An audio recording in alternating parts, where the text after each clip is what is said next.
Good day, especially to you, ma'am. This is my video presentation about dimensional of style. This picture is Mondrian's painting.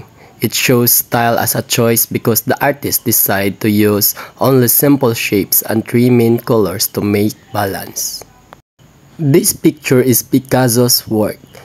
It shows style as deviation because he painted people in strange and broken shapes instead of making them look real. This picture is Amorsolo's painting. It shows style as a situation because it reflects the Filipino culture and daily life of farmers in the fields. Van Gogh's Starry Night is an example of style as the individual because it shows the artist's personal way of writing.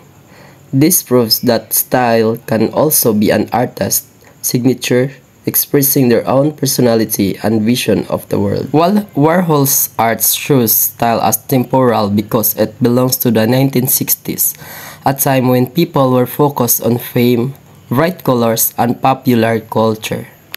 So, collecting images helped me understand the 5 dimensions of style because I was able to see real examples of how each one works.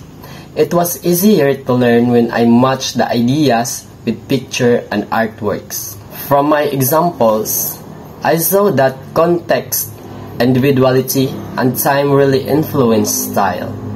Context reflects the culture and place of the artist, and individuality shows the unique personality or signature of the creator.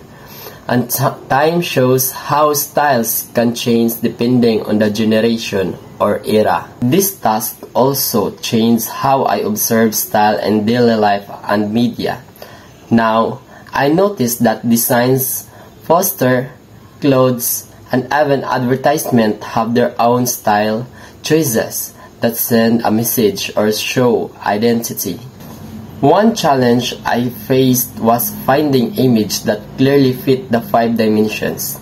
To solve this, I chose artworks that were already famous and connected well to each dimension. This made it easier for me to explain and understand the concept.